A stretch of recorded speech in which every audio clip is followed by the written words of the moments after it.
The first week of 2022 was pretty rough for us. We had a big upswing on day one, and then we had sell-offs after that. I want to talk about the reasons for those sell-offs. There's two particular reasons. One, they're both macro-driven. One is we have fear of rising interest rates due to inflation, and second, we have a rotation from growth stocks into value stocks. Those are the two main reasons. We believe both reasons are not going to prevail.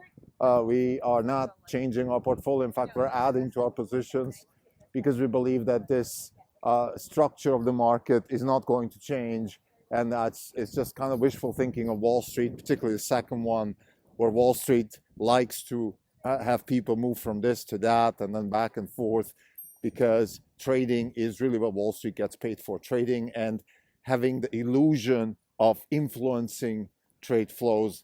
That's what Wall Street calls ideas. Those are the two main things that people on Wall Street continuously try to go to work and sort of have influence.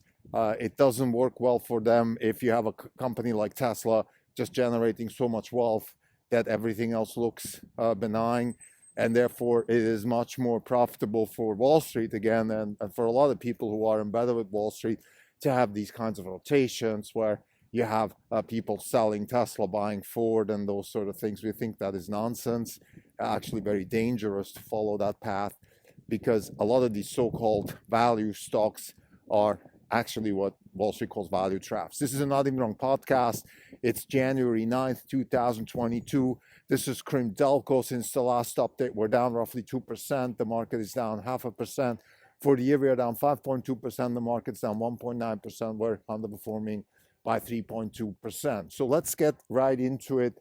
There's two main reasons why we had this large swing in the first week of this year. The first reason is macro. We have higher interest rates due to inflation fears, and we believe that interest rates in the long term will not go up a lot in the US. They might maybe hover around where they are. We actually believe they will go lower.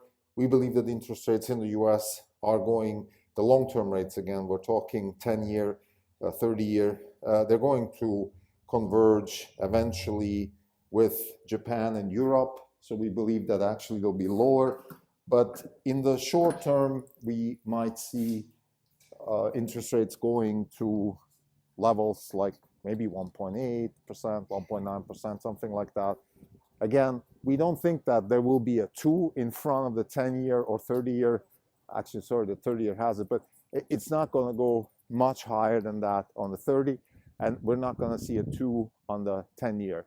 Why is that important? Well, if you really follow the fundamental pricing of the market, so if that is actually what's going on, and that's an open question, but let's say that's still going on, we still have some sort of anchor in the market, which is long-term interest rates, then we believe that stocks will continue to do well, particularly the growth stocks, because that factor, the interest rate factor, will be on their side. Why?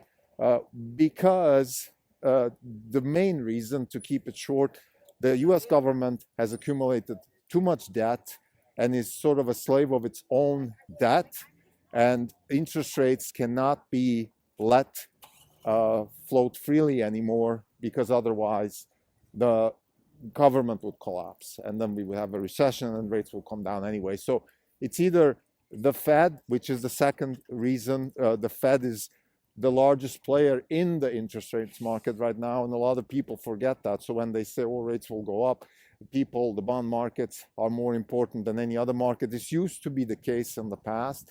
The bond market, as the saying went, was always right. Now the bond market is fully controlled by the Fed. The Fed is the largest player in the market, and therefore the bond market still is relevant, but it's not a market. It's a directed, centrally planned committee that we call the Federal Reserve that controls the bond market. It's certainly not fully. There's a hybrid. There's also certainly a lot of market participants playing in that market. But we have this game theoretic situation where if I'm a trader, I will expect the Fed to not let rates go up, and therefore I will sell treasuries buy treasuries when rates go, let's say, close to 2% a 10-year, anticipating that the Fed will buy them. And therefore, there could be this sort of consequence that the Fed doesn't even have to do things, that just by sheer nature of the Fed being involved, we have the traders acting accordingly. I think that's what is kind of happening in Europe and Japan. That's why rates in Europe and Japan are just stuck. They can't go up. They tend to keep going even further down. And again, we are caught in this vicious circle also in the US. This is certainly not good news for the long term, and that's why we also at Orange Capital Partners have invested in Bitcoin. We believe that Bitcoin is one of the solutions to this problem, because this problem is not going to get better. We will have more accumulation of debt and more crowding out of the government, of other players by the government, and things like that. So a lot of things that economists have predicted over the last decades of research will actually happen with this kind of debt that we have. Again, the problem is the debt. The problem is not the Fed per se. The Fed was hijacked by the government, by all these crises that we had in the last 20 years, to some extent, warranted to some extent in our view, not warranted, meaning the Fed should not have gotten involved, particularly in 08. The Fed should have let things take their course, and then we should have nationalized Wall Street and then recapitalized it, changed management, and brought it back to the public markets with different types of management. That hasn't happened, and therefore we are now in this position. And we believe at Orange Capital Partners that the one consequence that will follow from there is that we will have a cap on rates. In fact, rates will go lower. We will have 10-year rates back maybe very close to 1%. In maybe even this year, and that therefore we will have a large outperformance of growth stocks, just simply because growth and real performance will be even more scarce than before. This leads me to the second related argument, which is, oh, you should buy value versus growth. Now, this rotation, like I said in the prelude, it has a couple of motivations. One, it's a more behavioral motivation. Wall Street just likes to come up with these types of ideas, because the worst thing for Wall Street would be to show up on January 1st of the new year and say things are not going to change, everything is the same, because that means you don't have to call me, you don't need my opinion, so just goodbye, see you in 6 months. This is not what Wall Street is paid for. Wall Street has an inherent incentive to continuously shake things up, change their minds. So people are continuously tied to the TVs and the Bloomberg screens and call their salespeople and fish for ideas and all that stuff. So this is one of the things that we believe is happening, and therefore this idea that we have this rotation is a little bit like a self-fulfilling prophecy. But let's say if we skip that and we just think about it more logically, we say, okay, there's an expectation of higher rates, so we should go more into value stocks. There is a legitimate argument to say that if you believe that long-term rates will go up, that we will have inflation that will drive long-term rates up, then value stocks should do better, because value stocks in a very simple world, you can look at, there's two types of companies: the ones that can raise prices because of inflation, and the ones that deliver more with less, which is technology. So we call that also disruption, or whatever you want to call it, whatever Silicon Valley has been doing for the last 30 years.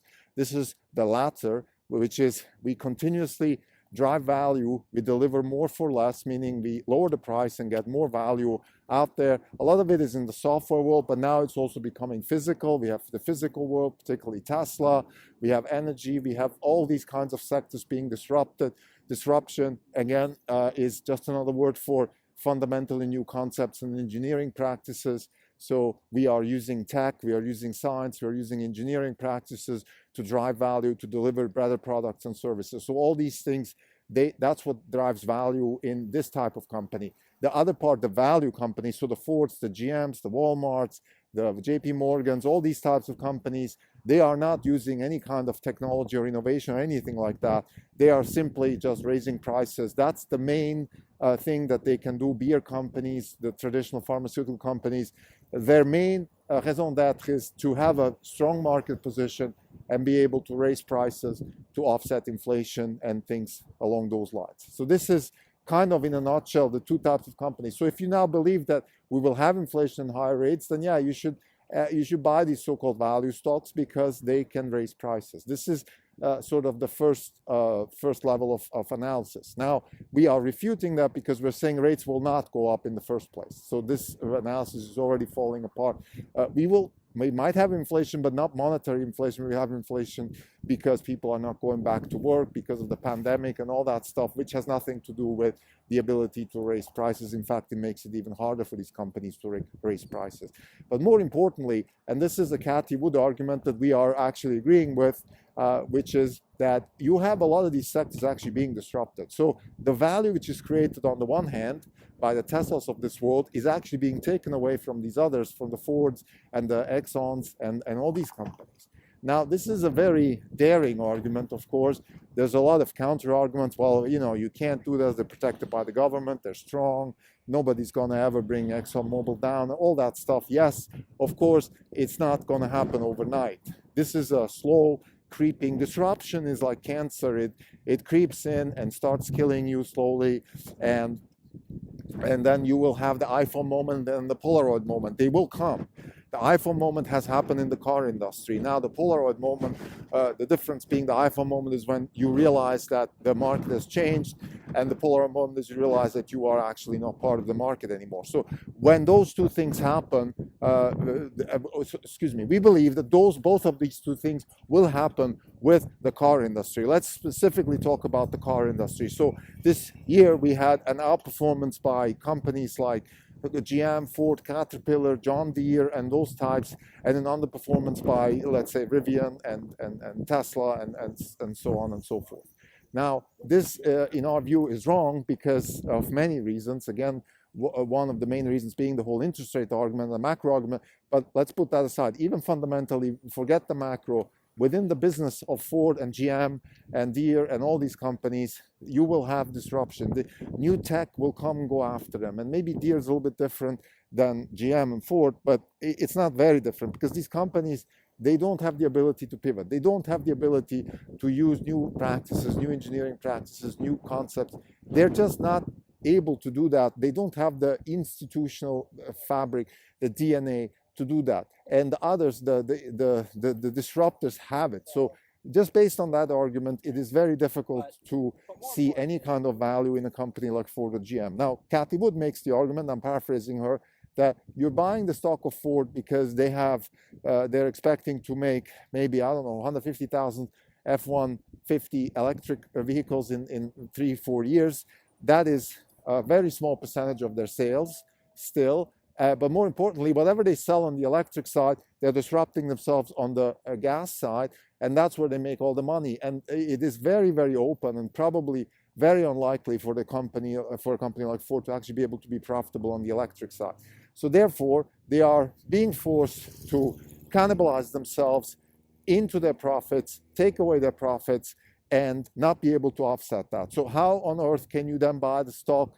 Based on what? Based on which metric? And Wood makes the argument, where is the bubble here? Is it on a company like Tesla, which maybe trades at 100 times earnings, or a company like Ford, which trades at 20 times nothing because there is no earnings to be expected in the next 5 to 10 years? This is the argument. We believe that argument is certainly much more up for debate because there are companies, let's say like Walmart, that have been able to at least pivot to the point where they were able to offset what was called the Amazon effect in retail. So there are possibilities. We believe that in the car market, it's much more going to be like, it's going to be, again, iPhone and then Polaroid. So first, you realize the market has changed. That's the iPhone moment, happened last year in 2020. And then we have the Polaroid moment happening maybe in about 2 years, when you realize you're not even part of the market. The market for luxury electric self-driving cars is going to run away from you. But you're not going to be in that market anymore. You're going to sell cars when people are looking for robots that can bring them from A to B or something along those lines. So this is, in our view, the reason why we are very comfortable with our portfolio. I think I could make a similar case for the biotech side of things. I don't want to extend this episode now, just real quick. On the biotech side, it is very similar. We're long disruptors like Twist and Intellia and PacBio that are changing the way biotech works, that are digitizing the life sciences, that are bringing engineering practices to life sciences, and there are companies like the Novartis and the Roche and the Bristol Myers and the Glaxo and all these companies that are in that old world of just raising prices and collecting rents because they're able to raise prices. So there's a similar offset and a similar disruption happening there. That's why we're very comfortable on that side. Also, that portfolio has suffered quite a bit in the last 12 months. We've made, just to give you a sense, we've made 31% gross return in 2021, so about 25.5 net of fees. And most of that comes from Tesla. Very little comes from the biotech space. Because the stocks have underperformed, we believe that those stocks have a lot of upside because, again, they are changing the way life sciences work and therefore will be able to create a lot of value. So to summarize, two reasons why we had a tough beginning of the week. One is macro interest rates. We believe that interest rates will not go up, long-term interest rates will not go up. And second, we had a rotation from growth to value. Again, we believe that that is not valid, that this rotation will reverse again because the fundamentals of the businesses will catch up with the narrative of Wall Street, which in our view is wrong. Thank you.